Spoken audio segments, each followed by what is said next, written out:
Welcome to the Earthworks podcast, where our team will share the jargon of carbon with many of the turf friends we've met over the past 35 years. Hi, everybody. This is Joel Simmons, and this is another Earthworks podcast. And I have my dear friend, Mr. Armen Suny, back once again. It's always a pleasure to have you, and it's always a pleasure to chat with you. We don't get to see much of each other anymore, except for maybe at the National in January. But it's always a fun. I mean, two Philadelphia guys hanging out. You know, it's kind of a neat thing. How are you? Good, but I'm an escapee from Philadelphia. Yeah, so well, I am kind of too. I'm an hour out now, but yeah. How long have you been out of Philly? How long? When did you? I don't even know. You've been gone for. Well, let's see. I left the first time when I was 17. I moved to Utah, went back, moved to Tahoe, went back, and then eventually, I figured I better go to school. That's probably a good idea. Yeah, you still have family in Philly, right? Oh yeah, everybody's there pretty much. Yeah. But I moved out here in '84, and then to Vegas '95 to '01, and then back here. So you've been in Colorado for a long, long time. 41 years. I did a PGA championship 40 years ago at Cherry Hills. How's that? That's aging us, my friend. That's aging us. Isn't that insane? Yeah.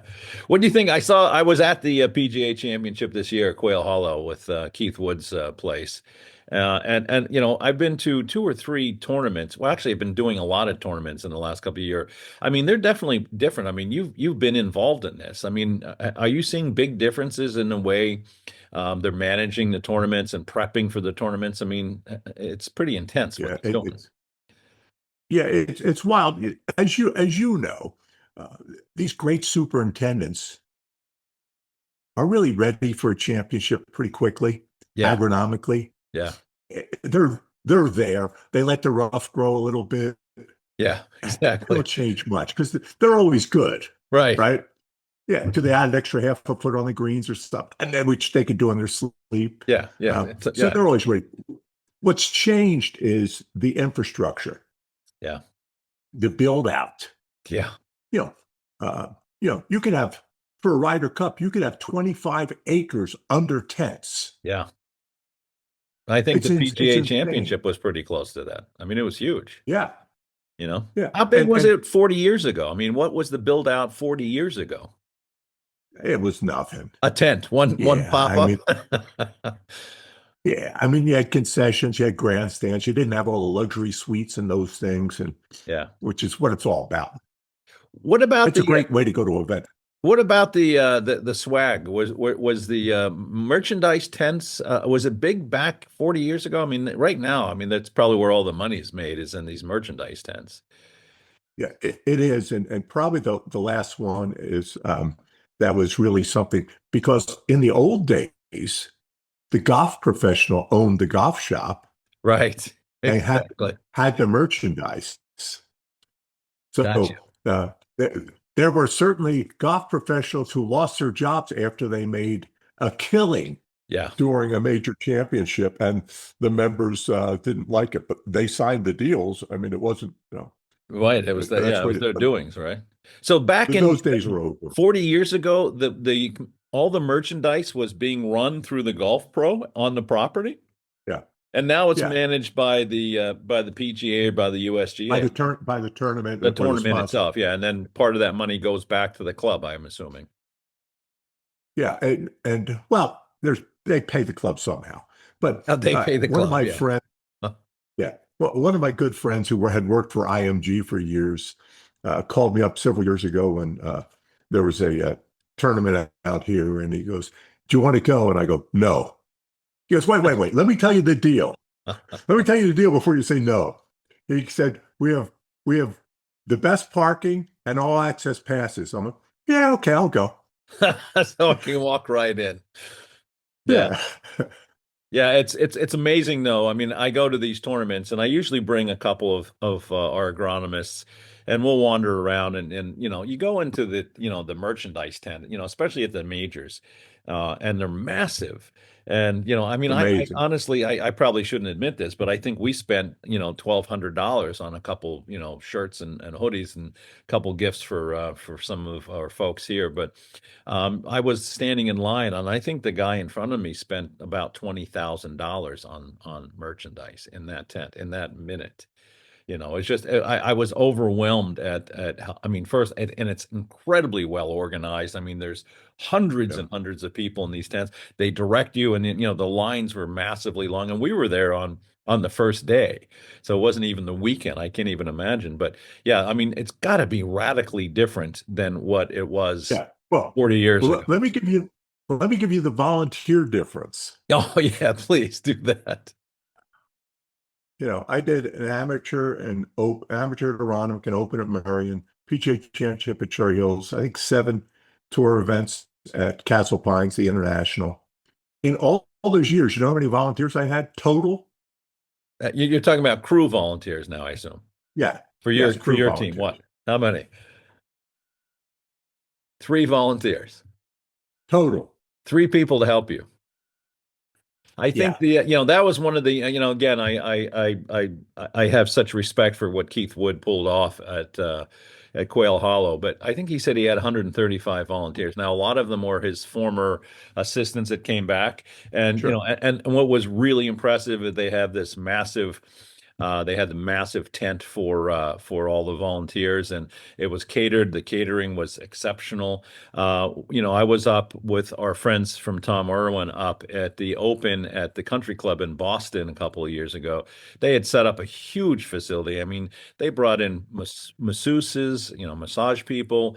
They had all sorts of stuff, big couches for people to take naps on. But then they had a big deck area where the volunteers could actually sit and watch the tournament as they went down the fairway. I mean, Pretty cool. what they're doing now for this, the volunteers, and and these people come in on Sunday night and they work their tails off. I mean, they're up at 3 a.m. They're on the property by 4. They're doing their work. They can take a break in the middle of the afternoon, and then they do it all over again. And you had 3 volunteers. I Total. Yes. So, Yeah. plus Wait, your and crew. again, How many on the crew? I mean, so total you got 10 people, what, 20 people? I mean, the crew were probably, 21, 22. So you had 25 people to manage a Yeah. major. How many, what was Yeah. how big were the crowds 40 years ago when you were doing this? Oh, they were big. Yeah. But Yeah. nothing And the compared PGA to today, I'm Championship was assuming. huge. Well, because you didn't have as much any bleachers The and other infrastructure things as wasn't there. well. Yeah. Yeah. Yeah, yeah. But the best one, Joel, this is hilarious. It has to be 15, 20 years ago. I was doing a telephone interview with a potential candidate. And I said to him, I see you were in Colorado, back then. He goes, yeah. I go, what were you, tell me a little bit about, he starts explaining to me how he volunteered for the PGA Championship at Cherry Hills. Oh, no. And he didn't realize So obviously he had not done his homework. And so no, you're So on. I let him go on. You know how I get. And I draw him out. What did you do? How did that happen? And all of a sudden, I let him go like 5 minutes. And I said, I don't remember you. And it was silent. He goes, what do you mean? I said, well, I was a superintendent there, and we had 3 volunteers, and you weren't one of them. Oh, no. Are you kidding me? I said, I think we're done.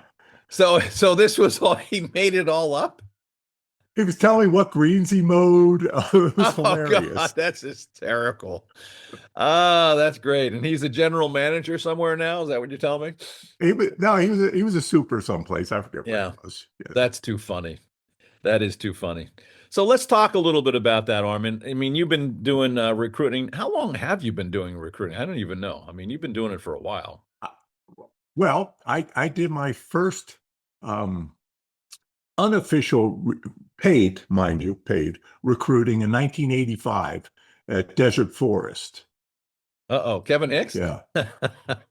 No, Ed Miller. Okay. and then John, and then Okay. Kevin, all those guys that had worked for me. But I hired Ed, and then Ed hired John, and then John hired Kevin. And as each guy moved on, Ed went to Pebble from there. Yeah. John went to Southern Hills.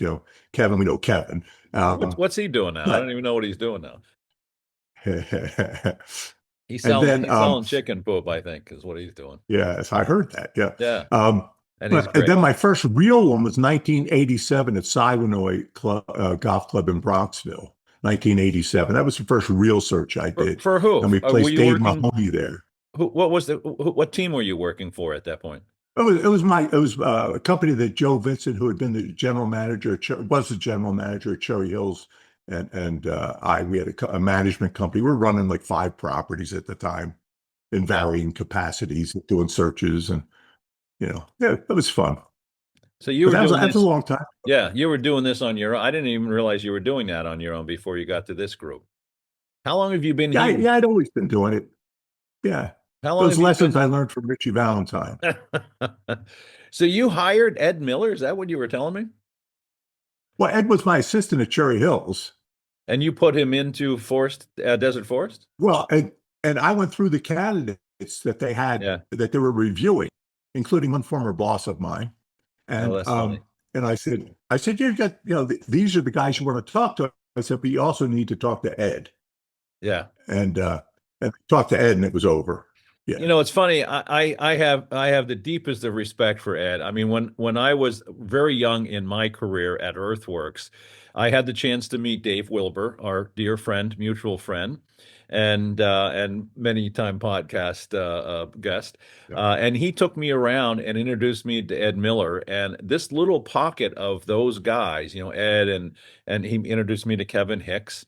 And a whole bunch of people. And I had been going around preaching this whole base saturation, which of course we all know is complete heresy. And I kind of trying to break through with this as a model, and really didn't know anybody doing much of that until I got to Arizona and I ran into that group, like pretty much led by Ed Miller. And man, these guys were. I was so overwhelmed at how good that whole collective group was, between, obviously a lot of these are, Wilbur is one of your mentors, that whole group, but, to get out there at that age, and I'm a young man at that, much younger than I am today. But it was pretty impressive. It was 35 years ago, I think. And there's Ed and all those guys out there talking real soils. And I'm blown away by the fact that there's a pocket of superintendents that are, and a lot of those guys that came from that group that you kind of, were the patriarch for, obviously, know what they're doing and have done very well by it, even though, of course, we all know base saturation is a complete fallacy and it's all bullshit, according to some of our friends in the academia world. But we don't have to go there. For some reason, they can't conflate that soil structure and nutrition are 2 different areas that are affected by that. Yeah. Yes. Yeah, that's the biggest thing. I think we don't need to go there. Yeah, exactly. Yeah. But it is the soil structure that I think we lean on as much as anything. So what's it look like today? I mean, you're still out there recruiting, and you're recruiting supers and GMs and a whole bunch of people. And I pronounce I'm going to screw this up. So who do you work for? Copland. Well, we're all independents because I'm a cowboy, right? I know that, but so and we have a huge team now. We're like 25 people. I know. You guys have gotten big. It's amazing. We've got a guy in Europe. We're doing a search for St. Andrews. Really? I mean, this is wild. Yes. And so cool. It's just wonderful. It's Copland, Keebler, and Wallace. Copland, Keebler, and Wallace. I always miss one of the folks in there. Either the Keebler, or the Copland, or the Wallace. I don't know. But yeah, it's you guys have been. How long and has the that guy that you might know? You might know Tom, because Tom was at the country club in Cleveland, and then he was 10 years at Oakmont. And so, I didn't know that. All those guys are his pals, right? Because so that's pretty cool. And he's there are certain general managers out there that always were really close to the superintendents, and Tom was one of those guys. Oh, that's nice to hear. That's a trend that Yeah. should be happening. So what's going on in the Yeah. industry from your perspective in a recruiting world? I mean, one of the things that I think you're seeing more, there's more competition in your world. For the longest time, you guys were really kind of leading the charge. But now there's a whole bunch of people jumping into us, which, I think shows that there's a need for that. And, I mean, it's much like we look at organic fertilizers. There's more competition every day, and I think it just raises all the boats. What's the industry like? I mean, what are you seeing? Yeah. What trends are happening? So let me give you an example that can explain a little something. A good friend of mine owns a restaurant in Castle Rock, Colorado, and we got to be friends um, uh, many years ago when I was a tournament director at Castle Pines, and we were having volunteer issues with the concessionaire. And he came in and saved my bacon, literally. Good. Yeah. And uh, so in Castle Rock, all of a sudden, with the growth back in those years, there started to be a lot more restaurants. I go, John, what do you think? You're starting to get a little competition. He goes, this is great. He says, because what happens is now people aren't driving into Denver. Right. They have so many options here. They're not leaving town. Yeah. And I like it. I liken that to our search business. If you think, how many superintendent searches are there a year that professional search organizations are doing? 40, 50 I don't total? know. Do you know? Well, there's a lot more superintendent openings than that. Yeah. On an annual basis. Yeah. So the fact now that clubs see that there is a profession, there are people out there doing this, and it's become much more, it's not the norm, but it's becoming much more of the norm now that good clubs are going, yeah, we need to do a professional search. So all the ships come up with the tide. It's a very good thing. It is a very good thing, and the fact that they are looking at it as a professional situation. I mean, our industry, since you and I have been in this, has radically changed. I mean, it's wonderful to see, and all that kind of stuff. So, Joe, all these guys doing searches are my friends. Well, I know, yeah. I know that. Well, everybody's your friend, Armen. We're all pals. Who don't you know? That's not your friend at this point. They all do a good job. Yeah. I tell clubs that. They do a good job. It's fine. Yeah, no, and it's kind of neat to see that, like you said, that the clubs are taking it. I think you know this, but I spent 5 years before starting Earthworks as a recruiter, a headhunter. I was in more of a technical environment, but back, this is 38 years ago. So, but I spent a lot of years doing that, and it's not an easy job, and the value you bring to the table is huge. I mean, you're screening people, and time alone that you're saving the clubs, but you're putting together people, and especially again, I know most of you guys that are recruiting, you guys have all come from the ranks, the business, and you're providing some real value to a club, and hopefully setting them up for great success, which is good. So what are you seeing these days? What's trending with the jobs? What are they looking for? What are they asking you to find? What's the way to prep somebody for taking a job or interviewing? I mean, what's new?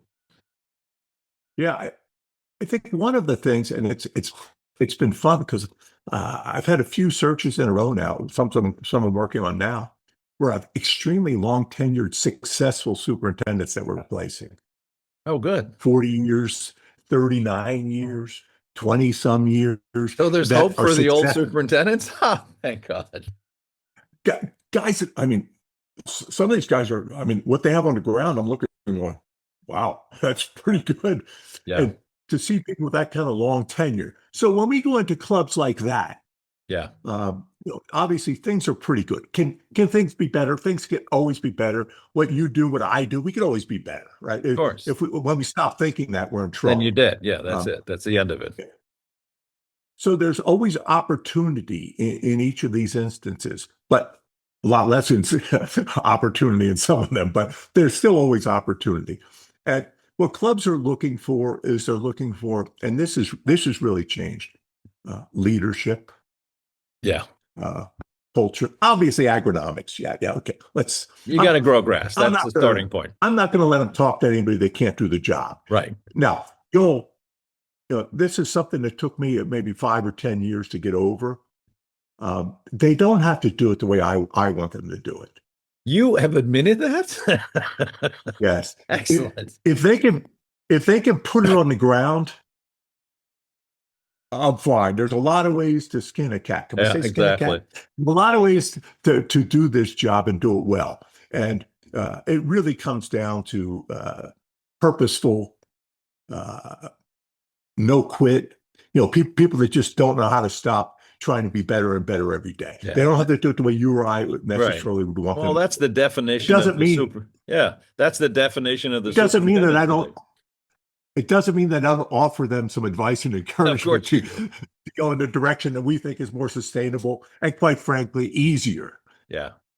I think a lot. I think the industry certainly is seeing that as, and we can get into that in a minute. But let's stay on this. So they're looking for leadership. Are they looking? I mean, explain that. I mean, it's not just the guy that cut the grass anymore. They want somebody that's actually a manager, a leader. I was at a club yesterday, and it's a couple clubs in a row where, I told the board or the search committee, depending on the opportunity, that as I went around and met staff and just, greeted staff, everybody was happy. That's pretty good. That's very good. Yeah, that's great. Yeah.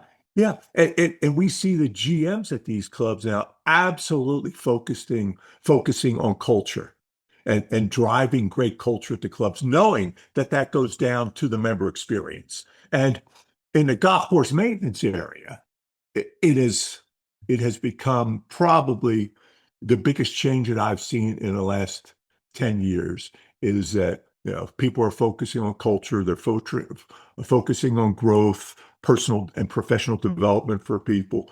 So that's been outstanding, in my estimation, the biggest change I've seen.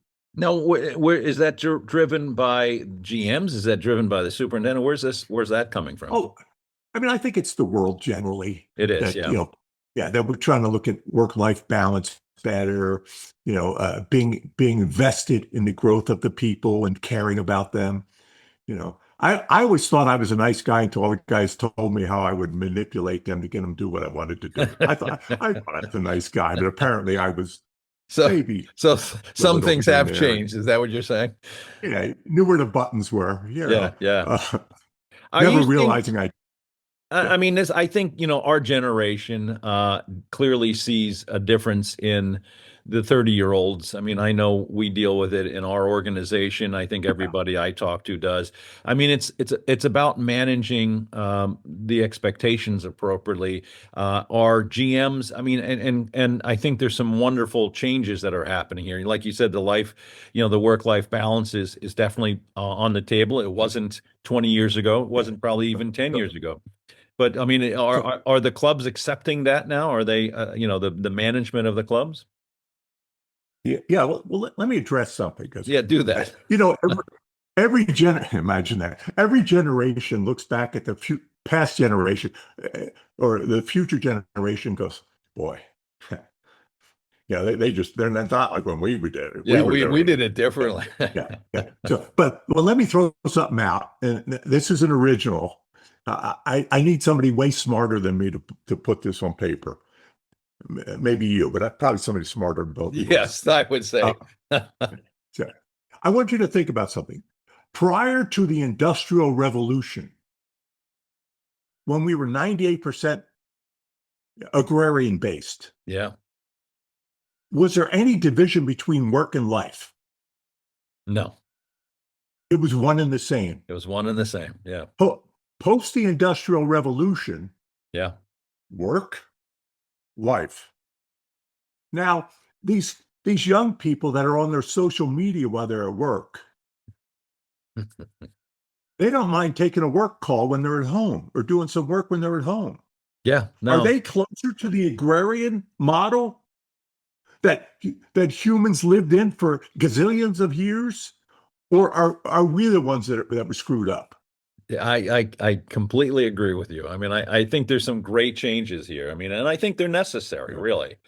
I mean, we battle it. I mean, I have had a older management team, and well, you never did it this way. Well, but things have changed, and you're right. I mean, I find that I mean, I work that way, and I mean, when you need to get something done at 7 o'clock at night, and and you're at home with the Yeah. kids, you take a quick phone call, or quite honestly, more importantly, it's a simple text.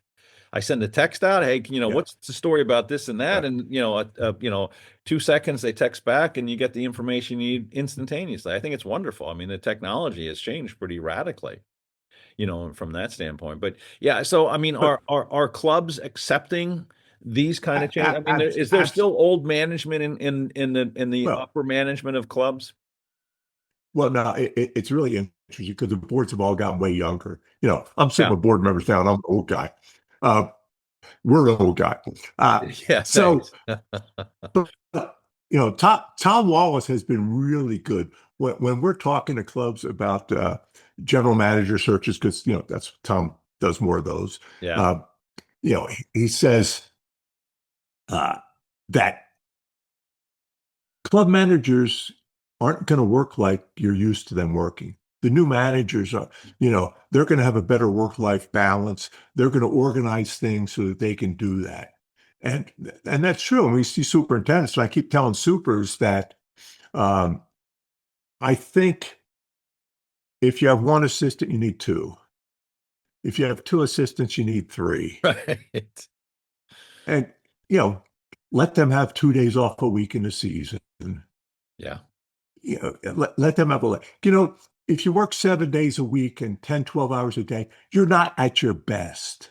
No, nobody ever has. No, and nobody ever Yeah. was. Even in the years that Yeah. this was the only way we worked. And being prideful about that at this point is ridiculous. Yeah. Do you still see that? Oh yeah. Yeah. Still see it. I think it's changing Not but radically. way less. Way Yeah, less. yeah, it's changing radically for the better, I think. And you're right. I mean, the guys, it's funny you said this walking into a club and you see guys that are happy.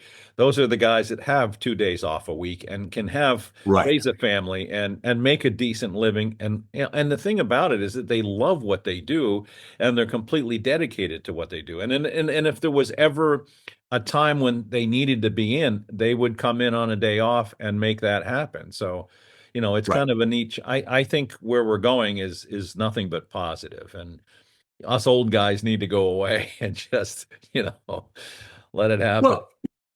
Well, that's the other thing that I hear in searches and what they're looking for. Um, they're looking for somebody that's going to, some tenure. They're looking for somebody that's going to be there, 10 years. And they're saying that up front, so that's part of the conversation. Yeah. Yeah. Yeah.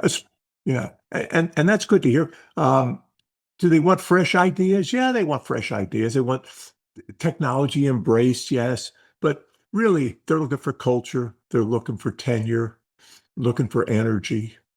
So what are you looking and for when you change. go looking for a superintendent? I mean, you obviously the demands are changing. How do you vet a guy now that can be a leader and embrace technology and still get the agronomy done and the management? I mean, there's 500 balls that these guys are juggling at one time. How do you vet that? And what are you looking for today? I mean, what do you want to see when you talk to somebody other than somebody not lying to you about being on a championship team that they Yeah. weren't? Yeah. So one of the things that we do, and I'm sure some of the other firms are doing it now as well, is we have a questionnaire that we have Yes. qualified Yes. candidates fill out. Yours Which there is was a lot of infinite, resistance yeah. to up. No, There but was a it's lot of good. resistance to that up front, but everybody's getting over that. And so to me, when I get those questionnaires back, then if there's something I want to investigate in that, I will. But then that allows me to spend more time getting to know them as a person, getting a feel for them culturally, personality wise, trying to see if they're going to be a good fit with the club. And, I go into the club I was at a club yesterday. I go into the club and tour the golf course, meet with the GM, meet with the director of golf, meet with the search committee, meet with the superintendent if there's a superintendent there, or the assistants. I always talk to the mechanic. Ah. And my my first mechanic question with every mechanic is, what piece of equipment do you hate the most? What's usually the answer? It can vary from club to club. Yeah. Sometimes the color of the equipment is enough, Oh, yeah, but there you go. Or the yeah, age, yes, probably. yes, yeah. But so we go into the club and try to get a feel for the culture. The agronomics will understand pretty quickly, because they give us all kinds of information. We get soil tests, we get reports, we get all kinds of info from the You see the clubs. property. And we see the property, look at things, and get a feel for it. But really, it's about trying to figure out the culture and what's it. At virtually every club we go to, are you ready for this? Consistent green speed, firmer, faster, bunkers, detail work. Exactly. Ah, That's- I, yeah. yeah, it's just Yeah. it's Well, some universal. things won't ever change. Yeah, and I was at a club yesterday, which I was really pleased. One of the questions, because I do a survey to the search committee as well, and I got the highest score ever for superintendent plays golf. Really? So they're Yes, looking for this. this club had the highest score ever Yeah. for that. It was a point higher than I'd ever seen before on a 6 point They scale. wanted the superintendent to play. Yeah, Yeah. yeah, What kind of, was it a yeah. high-end club or was it I Oh yeah, mean, yeah, very high in all club. right. So Yeah. so the members want to be able to spend time with the superintendent.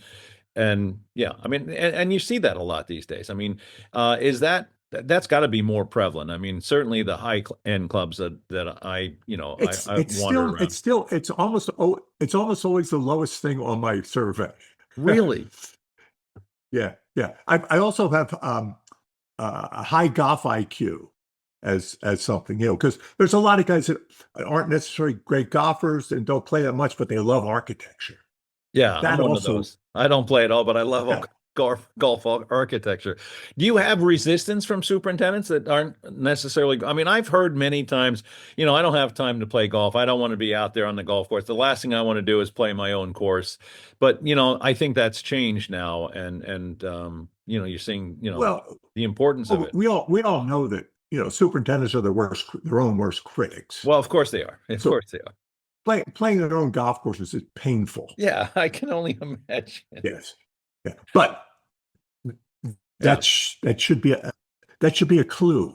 But when you're That you playing with need a to do member it. or with a board, your president or whoever it might be, I mean, these are Yeah, opportunities, right? yeah. Or the golf pro or the GM, Oh, yeah, or exactly. imagine the members see the super and the golf pro playing golf together. Wow. Do you think that things are going to run more smoothly? Yeah. No, I think it's really pretty important, I mean, are you seeing, I mean, Yeah. is it true that the superintendent's job has elevated as well? I mean, there's a lot less hands-on, and more of the, working with upper management, golfing with the GM or whoever. I mean, is that role changing consistently across the golf courses? A little bit. Are A there little still a bit. lot of really hands-on superintendents that are Yeah, out there spraying, are. out mowing, out doing, the normal stuff? But there's a lot of guys that love, um, to get out and get their hands dirty a little Yeah, I bit. know. I think it's great. To me, the one I always loved was straightening guys' lines out when they were mowing greens. Of course you did. Making two passes and getting them straight again. Yeah.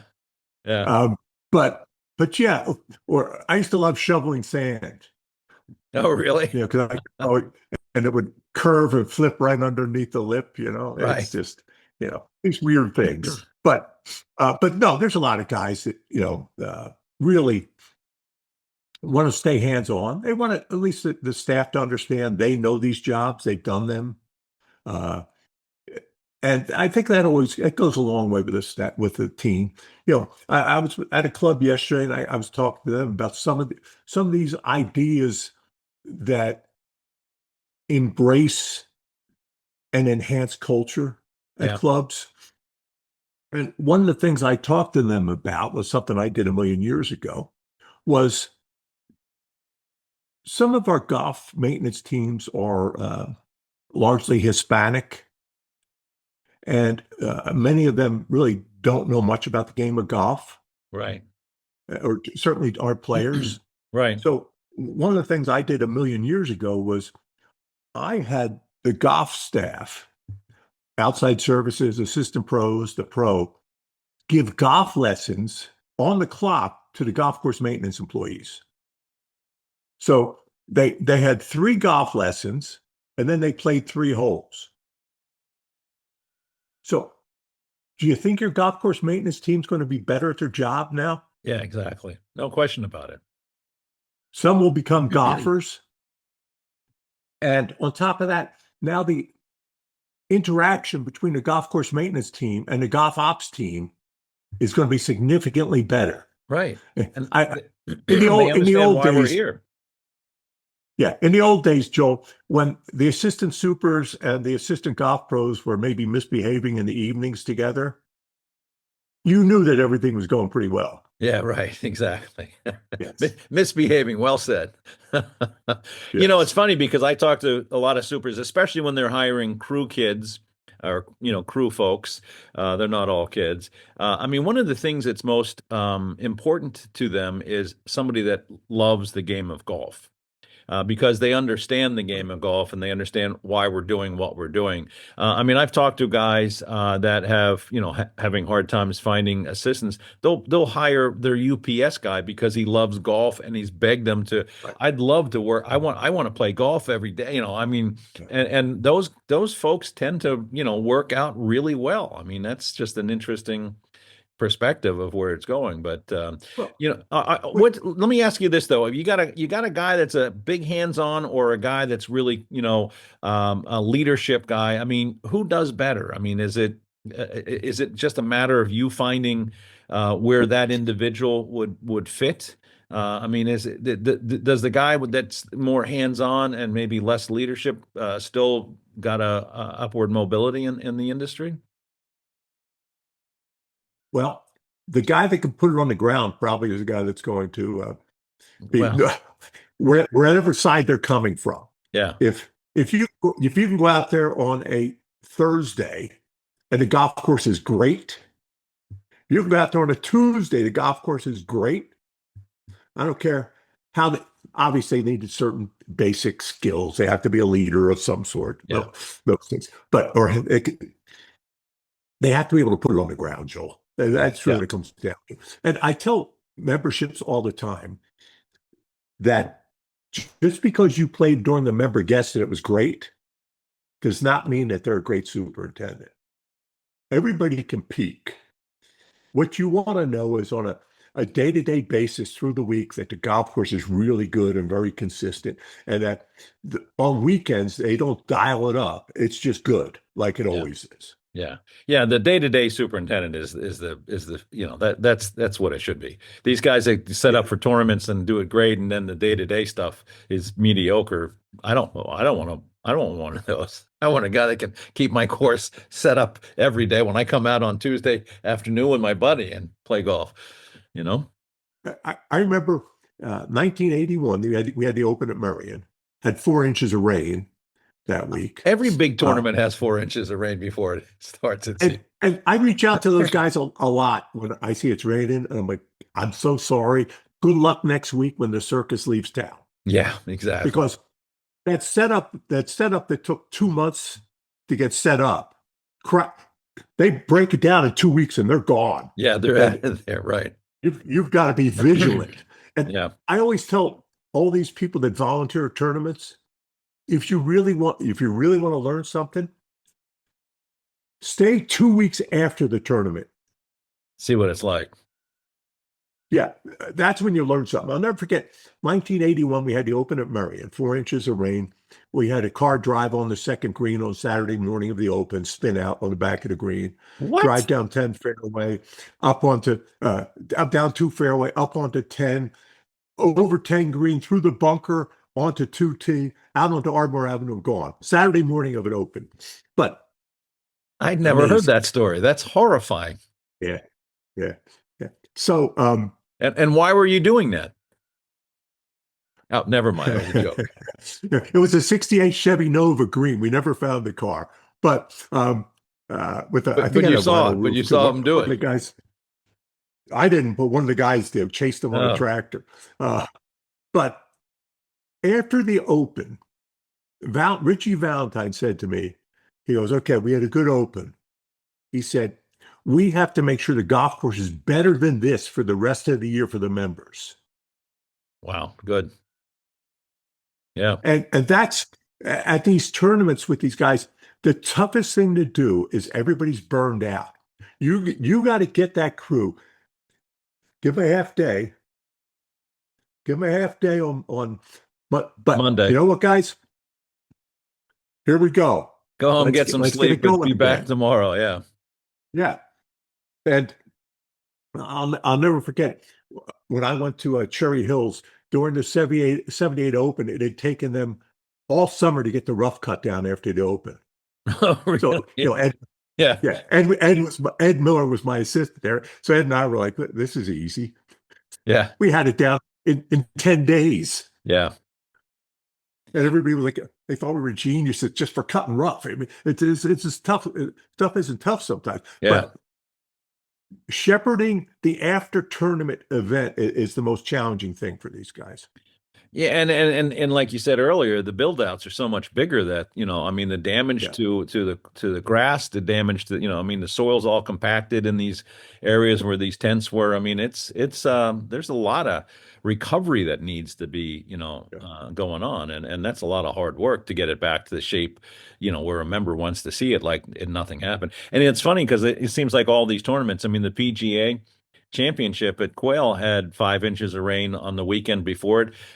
Pete Went had a number of inches of rain at the PGA Senior Open right before it, and both of them luckily had nice weekends. But that's a lot of work, and a dance to keep that place in shape. And if you watched the PGA Senior, Congressional was mint during that tournament, and he'd gotten a lot of rain that early that week. It wasn't easy.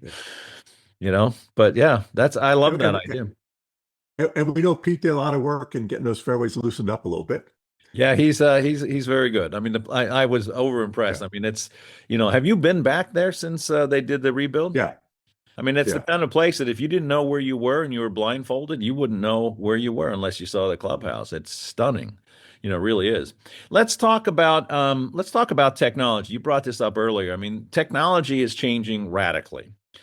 Superintendents, I'm actually hearing some superintendents saying we might want to start hiring a technology manager on the property to manage the robots, the sprinkler heads, the irrigation system, all the new technologies that are coming out. Are you seeing, I mean, where does this fit in terms of recruiting, and where do you see it in the industry now? I mean, this is above and beyond, my pay scale and probably yours too, but there's a lot of changes going on, and I see it as a value to guys finding jobs. Yeah, it is. I think one of the things I want to say coming out of the chute on this is all of this technology can make a very good manager even better. Good. Some of this technology I was going to say, will take an there's a average butt coming. manager Yeah. and make them worse. Yeah. Let me give you a great example of this. If you're in the Mid-Atlantic or Northeast or the northern tier of the country, and in the spring of the year, you're running around with a moisture probe with 2-inch tines on it, you're going to have 2 inches or less roots very quickly. Right. If you're irrigating to that. Yeah. When you have 6 or 8 inches, hopefully you got more than that. If you don't have a USGA green, maybe you can have roots that go much deeper than that. Yeah. We'll get started. You know me. I love only to the talk about earthworks roots. That's it. Yeah. So if you have 6 or 8 inches of roots, do you really care if the top 2 inches is dry? Yeah. It's a non-issue. If you're irrigating to that top 2 inches, you're going to seal the top off. Your roots don't need to have. They're going to slough off those lower roots because they don't need them. Yeah. And you'll get less roots very quickly. And that's an example of a great tool that can lead an average manager into lesser conditions. That's very well said. Yeah, I completely agree with you on that. That's interesting. And you're seeing this, I see. Yeah, but I see really good. How about John Riley, Longboat Key Club, the Turf Monkey? The turf monkey. We've had him here on the podcast a couple of times now, just recently, actually. Yeah. A Rutgers Wait, and boy. you know, well, and he worked for me when he was in high school. I So, know. I know the whole story. And his brother, right? Didn't his but brother work for you too? after I was gone, Oh, yeah, okay. yeah, yeah, yep. And So what but was John like in high there's a school? I guy. got to hear that story. He was a wild kid. Yeah. I wasn't much older than those guys. You know, when I was at Rolling Green, I was what, 23. Yeah. And before the winter I took over, they had burned down the rain shelter to have them under keg parties and sledding parties, right? And so my first inclination as an aggressive young man was, I'll catch it, I'm going to give it to those guys. I'll catch them. And then I thought, if I was a high school kid and somebody was chasing me, it'd be game on. Right. It's sport. Right. And I thought, Exactly. yeah, this isn't going to work. So what I did was I just hired some of the neighborhood kids and told them, I don't mind if you have, we probably can't do this today, but I said, I don't mind if you guys have your parties. I want you to pick up the trash and I don't want any vandalism. And I'd go out Saturday and Sunday mornings and all the trash would be in the big black leaf bags they took from their parents' houses. And maybe somebody scribbled in a bunker or threw away, the note, nothing. And so we had a bunch of good kids. And but John was a good young guy. He was crazy like we all were when we were kids. Yeah. Well, he's still crazy. He was always it's smart. a really good crazy. That's a really good one. Yeah. But that also leads me to something that we almost touched on, and that is, as clubs began expecting better conditions throughout the season, even early in the season, we saw workforces change from full-time being very small, seasonal being medium-sized, and summer being medium-sized. Summer help being high school and college kids being medium-sized. As the pressures for better conditions earlier in the year, we saw bigger full-time staffs, bigger seasonal staffs, and much smaller summer staffs. Oh, really? So we've cut our nose off to spite our face. So we're not generating new people. Yes. All these young guys like me and like John, Miller, Zielinski, all of Kevin, all those guys that worked as kids at golf courses and fell in love, we have less of them. And so I think that superintendents need to make a conscious effort to at least start bringing in half a dozen and, infecting them with the disease, right? Golf course mate. Exactly. Let them play golf a couple of times. Give them a lesson. I love that idea. I think that's brilliant. Yeah. Teach the kids how to play golf. It's funny. Yeah. I have a kid. He's 14 and he cuts the grass here at my office. And he's a really hardworking young kid. And he wants to get into the landscape business. I said, would you have any interest in getting, on a golf course? Because I'm sure I can find you a spot. And he's thrilled and he wants to learn how to play golf. And he's the kind of kid that, he's not going to probably go to college. He's hardworking. He's smart. But I'd love to get him on a golf course locally and, and get him, like you said, to get the disease in him. And, he could build a great life for himself and be great. Yeah. But that's an interesting observation that, we're not seeing that, and that kind of stuff. Talk to me about the salary. I mean, everybody's talked about, salaries for assistants are up. We've got more assistants. I mean, that was, 10 years ago, that was the biggest fear in the world that, oh my God, we can never sustain this. We're clearly sustaining it. We're clearly seeing assistants making much, much better money. And the clubs are doing better. Golf is doing better. I mean, it didn't destroy the industry like we were fearing it would as a group. Talk to me of what you're seeing on that. And you've been a fairly frugal guy your career, so I think your perspective would be helpful. Yeah. COVID made a lot of geniuses in the golf business. Yes, it did. Yeah, that's true, isn't it? Yeah, yeah. If you, if you did not get lucky, it's your own fault. Right. In any sport, any part of this industry, Yes, exactly. yes, yeah. Yeah. And so I think that is certainly something that has driven this. Um, I mean, to me, it feels like even much more than what Tiger did. Yeah, I agree with that. Yeah. Yeah, I mean, and and everybody, we're still it's talking really about, made a we difference. need another Tiger, but we kind of have a Tiger without being an individual. Right. I mean, is there a Yeah. golf, is, And so what, yeah, they're all doing well. but again, it kind of harkens back to what I spoke about with uh, member expectations for conditioning. So as their expectations went up, so did they actually understand. These are all business people. And when you have a great GM and a great super and a great director of golf or golf professional, and they're explaining to the boards that, yes, we can do a lot of those things. We can get better, but it all costs money. Yeah. They understand that now. And that message, when it's unified like that, not one department needs it more than the pool, that, we all have a common focus. We want to be great. And along those lines, what we see is a really, really successful superintendents understand that golf course maintenance and the golf course is part of the whole. Yeah, exactly. It's not us against them. Yeah. We're not fighting for our share of it. We're all in this together and we have a common mission. And you support the mission. Yeah. And when you look at the guys like Smickley, Finland when he was doing it, Yeah. Carlos, you look at John Cunningham, these supers that became GMs, all of them had something in common, besides me telling them they should become a GM, is that they had global vision while they were superintendents. Yeah.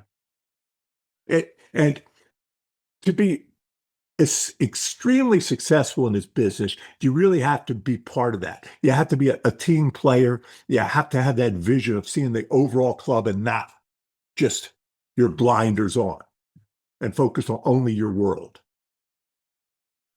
Yeah. No, I mean, and you're seeing it more and more. Let me, Right. we're going to run out of time here in a second, Army, but I want to ask you, and I know you have been interviewing assistants. What do you want to see from an assistant? And how easy is it this day for them to get into a superintendent's role? But what do you need to see from them, and what kind of preparation can they bring to the table when you interview them and they are looking at maybe taking their first superintendent's job? What's the necessity here? Yeah. So one of the things that is sorely lacking in our industry is training of assistant superintendents. So What kind they're of ready training? for them. What kind of Sure. training? Not just the agronomics, The leadership. leadership. They should be presenting at green committee meetings. They should have interaction with the director of golf. They should have interactions with the GM. They should be sitting in on those things. They should be doing the budget with the superintendent or director of agronomy, overseeing them doing it, so they actually learn the job, obviously running the team, involved in every aspect of it. And I just don't see enough of that. I see many assistants who are just glorified foremen. Yeah. They're not learning what they need to learn. Now, is that their fault or is Along that their the lines. superintendent's fault? Superintendents, both. I tell the assistants they got to press. But I you said, gotta, yeah, even if your push it. superintendent doesn't want you to do the budget, tell them you're going to do a mock budget and you want them to review it. I love So, that. and one of the things I mentioned that initially there was some pushback to our extensive questionnaires that we would send to potential No. candidates. But they get it now because none of them have done anything like that since they maybe did an intern report in college, right? An opportunity to put all of your whole program in one document. Right. And I tell them, why don't you use a slightly dumbed down version of that for your assistants? to see where they're at, to see how they're thinking. How can you mentor somebody if you don't know how they're thinking? You've got to have a benchmark to understand that, where they're at. Yeah. And guys have embraced that, I think. And so it's a good way of not only learning what your team members need to learn, but learning what you as their leader need to be better at coaching. Right. And yeah, exactly. I was just going to say that it's going to help them learn how to be a better coach as well. Yes. And going to see that. Where can an assistant get training? I mean, that's, when I was, when I left Extension and I got into corporate world, and I, spent a lot of years in corporate world, we got a lot of corporate training. They brought in trainers, and we had corporate events where training was prevalent. Other than, it used to be some association meetings, but they're not strong anymore. Even the national shows, I don't know if they're really that strong. Where does a young, assistant superintendent get the kind of training that you might get in a corporate environment? I mean, other than your super, but if your super is not supportive of that, you're kind of out in the woods, right? Is there a where to go? Yeah, and that's why being relatively young in your industry, not necessarily an age thing. Yeah.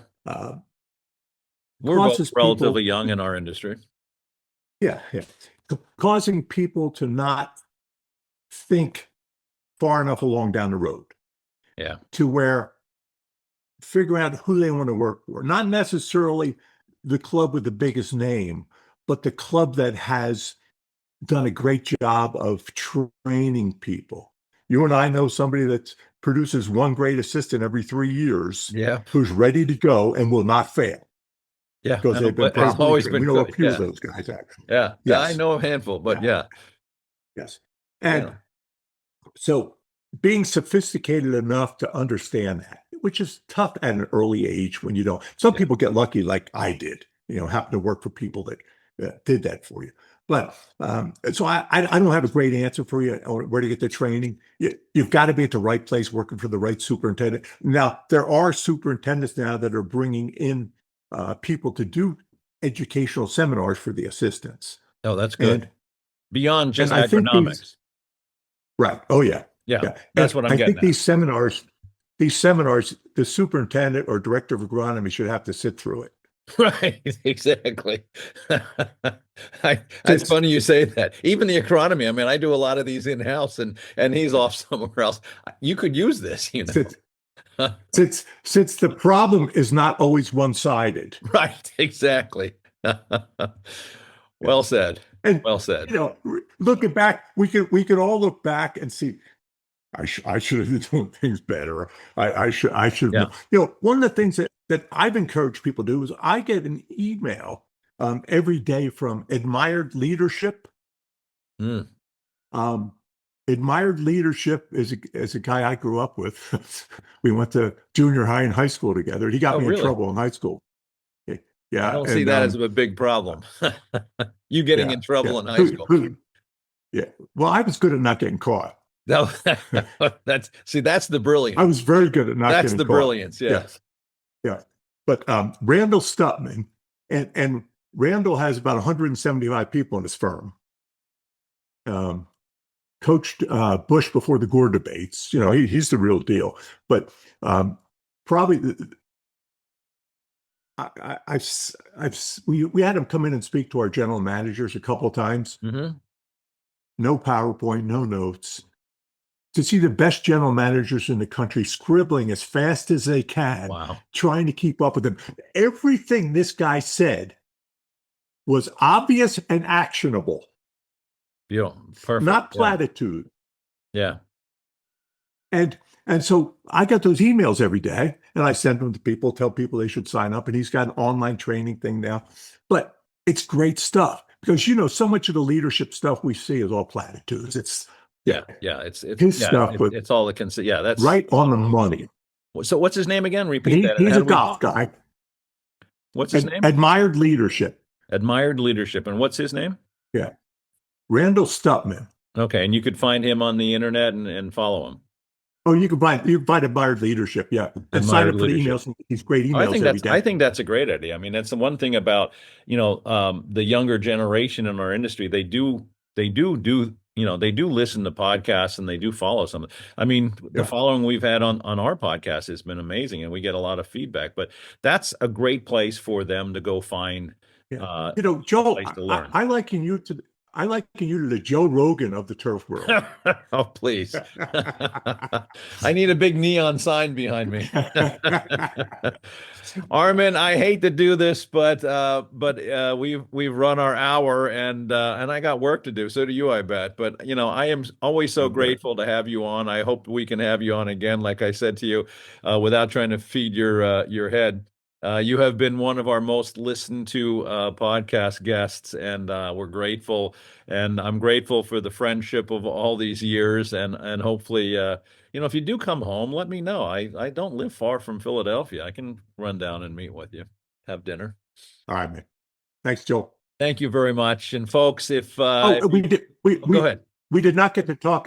We did not get to talk about my son-in-law's Oh, company, do that. Yeah, let's but talk about a we little do bit that another about time. biology technology, which is kind of cool. I mean, we're doing a lot of that. That's true. Go ahead. Yeah, We can let this run. Nobody will stop. yeah, yeah. My son-in-law's got that product Thatch Zyme, Yep. and what happened is, I have an interest in my local country club where we're very successful. You can't laugh at us because it's profitable. Um, and great superintendent there, Colin Vandersloot. Not just smart, grass-wise, he's just flat smart. But Yeah. when we hired him, I had about a dozen things I wanted him to work on. By the time I got to him, he had 9 or 10 of them done, so I just left him alone. That's the Like, perfect you need employee. anything, shout. Yeah. So one day he calls me up. He goes, "Hey, you around? Can you come over to look at the 18th green?" So I go look at the 18th green. We've got these patches like this. They're dark green and sunk in. Because when he took over, there was a lot of thatch on the greens.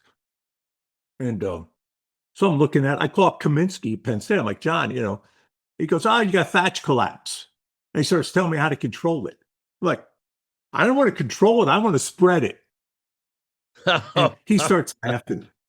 He starts laughing. He How goes, did he say how to well, control it, if you don't mind me asking? What was the control? there's a lot of chemicals. I wasn't listening Just to that spraying part. spraying a chemical. Okay. Yeah, Yeah. of course. Yeah. And so he said, what happens is the fungus produces a lactase enzyme, and the enzyme's what's breaking down the thatch. There you I go. was like, oh, okay. So my son-in-law was doing his postdoc. I'm kind of ashamed he's an Ohio State guy, but he got his well, PhD we won't hold that against them Colorado State. as Penn Yeah, Staters. yeah. But so he was doing his postdoc at University of Washington in the Baker lab there during COVID, and decided academia was not for him. Shows he's a smart kid. Yes, And exactly. it didn't work. So he said, well, I'll just go get a job or I'll do a startup. Okay. He said, well, and he decided on a startup, and he told me 4 or 5 concepts he had, which were all pretty cool. And I told him about this. He goes, that's pretty easy. I could do that. What was his So, degree in? Chemical engineer. It was chemical engineering. Okay. So He's a he had PhD, and his partner's a PhD botanist, I think. there you go. What a team. So they got it covered. And so they started their company, and they're knocking it out of the park now. And Zyme now, but their first product was Thatch Zyme. And all the Yeah. testing's been really good. Guys are spraying it. They're watching the OM levels go down. One of the things I noticed was that the color of the organic matter changes. Oh, absolutely. It goes from You go yeah, from you from go brown from to dark. tan to coffee. Yeah, exactly. Yeah, Yeah, we yeah, talk a lot. yeah. Lawrence So, Mayhew and I talk a lot about that. You got green, brown, and dark organic matter. This is a conversation I think we got to resurface in another yeah, podcast, because I'm seeing, we're actually spending a lot of time here doing, the biologicals now. I mean, right, obviously what we're talking about is biological soil management, and just getting microbes working helps digest thatch. But I think the right, next generation, even in a business like ours, is going to be looking at the biologicals. And we were even sitting around the other day thinking, I could easily see where we would have a carrier of our compost and just a biological, not even having to use any kind of a synthetic, having one product that could generate nitrogen all day long through nitrogen Yes. microbes and a good carrier and some good soils management, which we'll always go back to, obviously. But yeah, I think it's I mean, I had a chance to meet him at one of a couple of times at the shows, Right. and obviously very brilliant. And I love what you guys are doing. And like I said, I think this would be. I would love to have this conversation again, and your insight. Maybe forget you. I'll just bring him on, and we'll talk Yeah. about what he's doing. He's way smarter I than was going me. to say, I don't know about he's way smarter than both than of me. us combined. It would be, I always tell people that it's Tad Huber that he was a great addition to the SUNY gene pool. We need all the help we can get based upon what they're working with. Do they have kids yet? Yeah, they have 2 children. So. Oh, perfect. So the pool has continued. Oh, great. So we put a little smarts into the SUNY pool. Is that what you're saying? Yeah, absolutely. Armen, again, Armen. I love having a chance to chat with you. Let's do this. Let's talk. Yeah. Let's get back on one of these days and go down that road, because I do see a lot of changes happening. I think that's going to be one of the big forefronts of where the industry is going to go, and he's clearly right there. So I mean, you did well. You got a good one in the family. So I wish you the best of luck. Thank you again. And if folks, thank you. Absolutely. If you're not subscribed to the Earthworks podcast, please do. We'll tell you when a guy like Armen Suny will come on board. That's perfect. Thank you, sir. Always a pleasure. Thanks, buddy. Always fun.